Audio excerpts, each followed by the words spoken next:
ఈసారి జరగబోయే కార్పొరేషన్ ఎన్నికల్లో అమ్మా మా ట్యూషన్ మాస్టర్ పెన్ను గుర్తుతో ఎలక్షన్ లో పోటీ చేస్తున్నారు. అతడికే ఓటే. ట్యూషన్ మాస్టర్ దిమాగ్ ఇట్లా ఖరాబ్ అయినారా? ఎలక్షన్ లో నిలబడుతుండు. ఎందుకు నిల్చోకూడదు? అతను మన పిల్లలందరికీ ట్యూషన్ చెప్తున్నాడా లేదా? అతను కాకపోతే ఇంకెవరు నిల్చుంటారు? ఏమయ్యా ట్యూషన్ మాస్టర్ కార్పొరేటర్ ఒకటేనా? మా ట్యూషన్ మాస్టర్ ఎలక్షన్ లో పోటీ చేస్తున్నాడు. ఎందుకు రాదానికి పలికి మాల పనులు? గెలిస్తే మాత్రం ఏం చేస్తాడంట?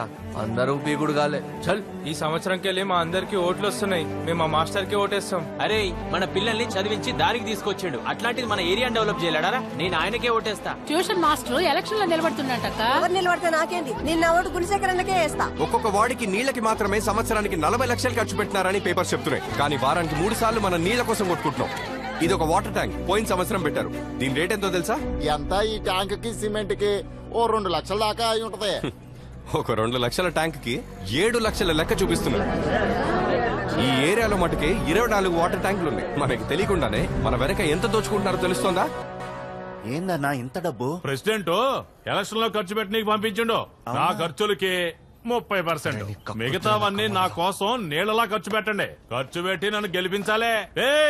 ఇంకో 20 నాకు కావాలి. ఇవ్వు అన్నా. ఈడ తక్కువ అవుతుంది, ఆడ ఎక్కువ అవుతుంది. ఈ సంచి పెద్దదిరా. అత్తం నీ నోరు లెక్క. పోలీసు శాఖ వారి విజ్ఞప్తి. ఎన్నికల సందర్భంగా పార్టీల వాళ్ళు డబ్బు చూపించి ఓట్ల కోసం ప్రలోభ పెట్టగలరు. ఓటు కోసం డబ్బులు ఇవ్వడం తీసుకోవడం చట్టరీత్యా నేరం. ఈ ఓటు చాలా అమూల్యమైనది. దాన్ని అమ్ముకోవద్దు. Water can. పిడికిలు గుర్తు కోటే. పిడికిలు గుర్తు.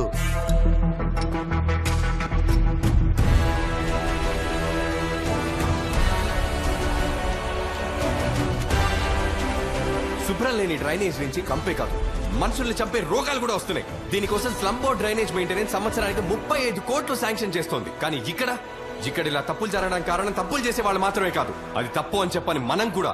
మనం తప్పును ఎప్పుడు ఖండిస్తామో అప్పుడే ఇది మారుతుంది. నా గుండెకి తగిలిన పెద్ద గాయం ఏంటంటే ఈ ఊరికి నేనేం చేయలేకపోయానే అని.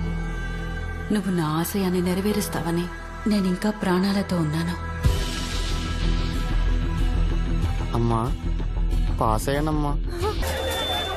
తొలి రౌండ్ పూర్తయ్యేసరికి పబ్లిక్ పార్టీ అభ్యర్థి గుణశేఖర్ కి 7,201 ఓట్లు, జనబలం పార్టీ అభ్యర్థి మినల్ కుమార్ కి 6,631 ఓట్లు, ఇండిపెండెంట్ అభ్యర్థి విజయ రాఘవన్ కి 2,567. ఏమ్మా అడిగేది నిన్నే. మా అన్న మిన్నల్ కుమార్ కి ఇంకా ఓట్లు రావాలి. ఏం చేస్తారమ్మా? రెండవ రౌండ్ పూర్తయ్యేసరికి గుణశేఖర్ 10,341, మిన్నల్ కుమార్ 11,060, విజయ రాఘవన్ 7,241.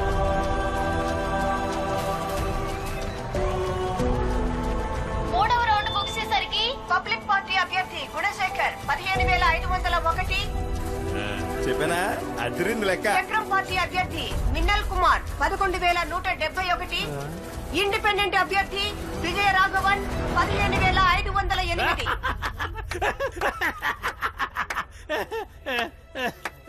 అన్నా మనం 7 ఓట్లతో గెలవలేదు, 7 ఓట్లతో ఓడిపోయాం. 145వ వార్డు అభ్యర్థి విజయ రాఘవన్ 7 ఓట్ల ఆధిక్యతతో గెలుపొందారు.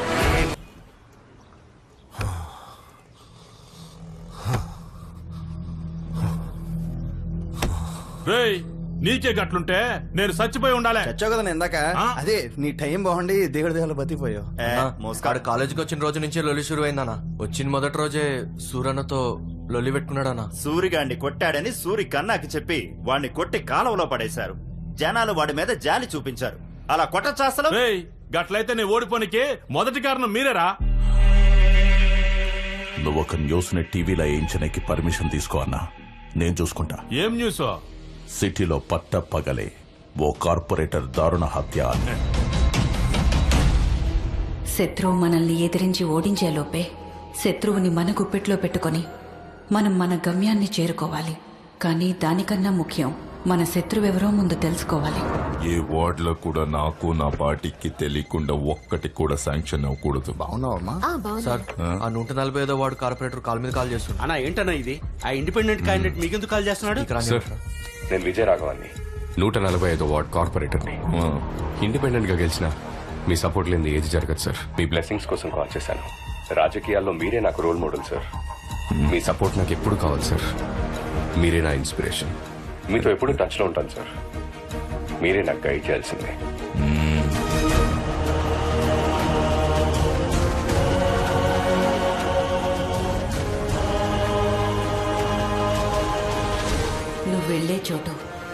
నీకు చాలా మంది చెడ్డవాళ్ళు ఎదురవ్వచ్చు.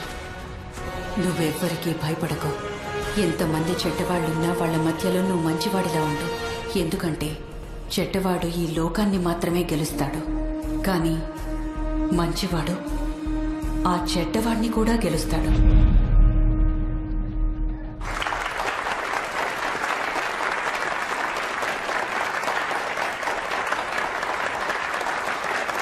I'm happy to see you all.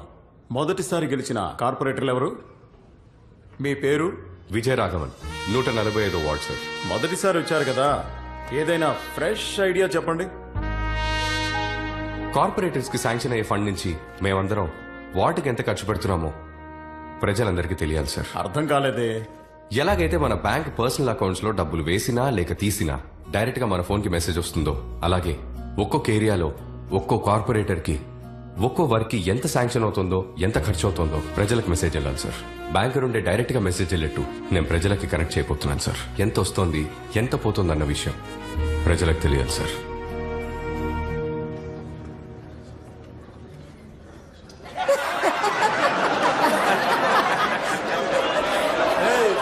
ఏమన్నా అందరికీ ఓపెన్ గా చెప్తావా? అందరం అందరి దగ్గర ఓపెన్ చేసుకుంటూ వెళ్ళామనుకో అందరం క్లోజ్ అయిపోతాం. ఏం మాట్లాడుతున్నావు నువ్వు? దిమాకుంటే మాట్లాడుతున్నావా? కూసో కూసో. కూర్చోండి కూర్చోండి, గొడవ చేయకుండా కూర్చోండి. కొత్త కదా అట్లానే ఉంటది. ఏంటి కామెడీ చేస్తున్నారా? గవర్నమెంట్ ఎంత శాంక్షన్ చేసిందో, ఎంత ఖర్చు అయిందో, ఎంత మిగిలిందో ప్రజలకు ఎలా చెప్తారు మీరు? అదంతా పెద్ద ప్రాసెస్. ఈ హెల్ప్ మీరు చేశారంటే మీరు చాలా పెద్ద విజయం సాధించినట్టే. మా ప్రజల గుండెల్లో ఎప్పటికీ అలా నిలిచిపోతారు సార్. ఇలాంటి వేస్ట్ మాటలని ఇంకెవరికైనా చెప్పండి. మీరు చెప్పినవన్నీ చేయాలంటే మేయర్ గారి approval, corporation commissioner approval, zonal chairman approval కావాలి. అయ్య బాబాయ్, చెప్పడానికి అలుపు చేసింది చూసారు మీరు? సార్, ఇతని పేరు కుటుంబరావు. 144, 145, 146 ఈ 3 వార్డులకు రోడ్స్ లైట్స్ కాంట్రాక్టర్. ఇతని పేరు చలంగారు, చెత్త డ్రైనేజ్ కాంట్రాక్టర్. ఇతని పేరు పురుషోత్తం సార్, నీళ్ల కాంట్రాక్టర్. వీళ్ళ ముగ్గురు మీకు right hand, back hand, left hand అయితే కరెక్ట్ గా ఉంటుంది సార్. సార్కి నేను చెప్పేది అర్థమైంది అనుకుంటా. కష్టపడకుండా సంపాదించుకోవచ్చు. మిస్టర్ కుటుంబరావు, మన ఈ వార్డులో మొత్తం 5 వీధులున్నాయి. 150 మీటర్ల రోడ్డు వేయాలి. ఎంత వర్షం వచ్చినా వచ్చే 10 years వరకు స్ట్రాంగ్ గా ఉండాలి. ఇక్కడ యాక్చువల్లీ 42 కరెంట్ స్తంభాలు ఉండాలి, కానీ ఉన్నవి 27. అందులో 9 పనిచేయట్లేదు. ఇక నుండి 6 నుండి 7 లోపలే చెత్త క్లీన్ చేసేయాలి. స్కూల్ పిల్లలు లేచి స్కూల్ కి బయలుదేరే లోపలే ఈ పని అయిపోవాలి. గాలి గట్టిగా వీస్తే రాలిన ఆకులు ఎగరాలి తప్ప చెత్త కుండీలో చెత్త ఎగరకూడదు. సార్, ఒకవేళ తుఫాన్ వస్తే? తుఫాన్ వచ్చినా సరే అక్కడ ఎగరడానికి చెత్త ఉండకూడదు. మిస్టర్ పురుషోత్తం, వారానికి 4 వాటర్ ట్యాంకులు రావాలి, కానీ 2 వస్తున్నాయి. ఇంతకు ముందు సంగతి నాకు అనవసరం, కానీ ఇప్పటి నుంచి వారానికి 4 వాటర్ ట్యాంకులు రావాలి. నేను ఇప్పుడు చెప్పిన దానికి బడ్జెట్ ఎంత అవుతుందో రిలాక్స్డ్ గా వర్కౌట్ చేసి చెప్పాను. దానికి ఎందుకన్నా వర్కౌట్ చేసుడు? రోడ్ లెక్కలతో చెప్పచ్చు. రోడ్ నీకు ఒక 5 అవుతుందన్నా. నీకు, నాకు, మన ఏరియా వాళ్ళకి ఓ 4 వేసుకోండి. తర్వాత పోలీస్ స్టేషన్, కార్పొరేషన్ కమిషన్ అని ఓ 3 పెట్టుకోండి. మొత్తంగా ఓ 12 లక్షలు అవుతుంది. ఇక స్ట్రీట్ లైట్లు ఒకటి 42 రూపాయలు, 80 వేసుకోవచ్చు మనం. అట్లాగే వారానికి 4 బల్బులు పోయినాయి అని మనం నొక్కేచానా. ఇంకా వైర్లు పోయినాయి, అయిపోయినాయి అని చెప్పి సంవత్సరానికి ఎట్లా లేదన్నా 4 లక్షలు నొక్కేచానా. ఒక ట్యాంకర్ 1500 రూపాయలు కాంట్రాక్టర్ కి ఇచ్చేస్తే 2500 సంపాదించవచ్చు. ఈ సెటప్ అంతా కలిపి 12 లక్షలు వస్తాయి. మనం 15కు రౌండ్ చేద్దాం. సార్, ఈ చెత్తదంతా మనం డిసైడ్ చేసేదే సార్. ఉన్న చెత్తని లేదని చెప్పొచ్చు, లేని చెత్తని ఉండదని చెప్పొచ్చు. అంతా మనం చెప్పేదే సార్. వీళ్ళలా కాదు నా డిపార్ట్మెంట్. బడ్జెట్ ఇంత అని చెప్పండి సార్. సాలిడ్ గా 30% ఇస్తా మీకు. అయితే మిస్టర్ కుటుంబరావు, రోడ్డుకు ఒక 5, లైట్కి ఒక 2 లక్షలు. మిస్టర్ పురుషోత్తం, మీకు ఒక ట్యాంక్ 1500 ఇస్తున్నాను. దీని ప్రకారంగా వర్కౌట్ చేయండి. ఎక్స్ట్రా ఏమన్నా అయితే అఫీషియల్ గా చూస్తున్నాం. చెత్త నువ్వు డిసైడ్ చేసేది, నేను డిసైడ్ చేసేది కాదు. గవర్నమెంట్ ఎంత అమౌంట్ శాంక్షన్ చేసిందో ఆ అమౌంట్ లోనే పని అయిపోవాలి. ఇందులో కమిషన్లు కూడా కుదరదు. ఇంకా మాకేం మిగులుతుందన్నా? మీరు న్యాయంగా పనిచేస్తే మీ ముగ్గురికి న్యాయంగా లాభం వస్తుంది. సార్, ఏంటి సార్ కామెడీ చేస్తున్నారా? ఏంటిది అంత కొత్తగా మాట్లాడుతున్నాడు? ఈ ఏరియాలో 10-15 ఏళ్లుగా మేము గీ లెక్కలోనే పనిచేస్తున్నాం తెలుసా. మీకు మాకు మధ్యలో చాలా మంది ఉంటారు. వాళ్ళ గనక కోపం వస్తే ఏమైతుందో ఎరకనా? అరే మంచి ఏరియానా, బాగా సంపాదించుకో, టక్క శాంక్షన్ అయితే ఇడా. నేను చెప్పిందే బడ్జెట్. మీ వల్ల అవుతుందా లేదా చెప్పండి, లేదా నేను చూసుకుంటాను. ఏమంటారు? ఇంకా ఒకే వారంలో నేనేం చేంజ్ అయితే కోరుకుంటున్నానో అది నా కళ్ళకు కనబడాలి. ఏంద్రా అన్న అందరి నోట్ల కేక్ పెడుతుండో, నా నోట్లో కూడా పెడతాడంటావా లేదా? ఆల్రెడీ వాడు పెట్టింది కదన్నా. మీరందరూ నా వల్లే కదా గెలిచారు, అయితే నేనే తినాలి.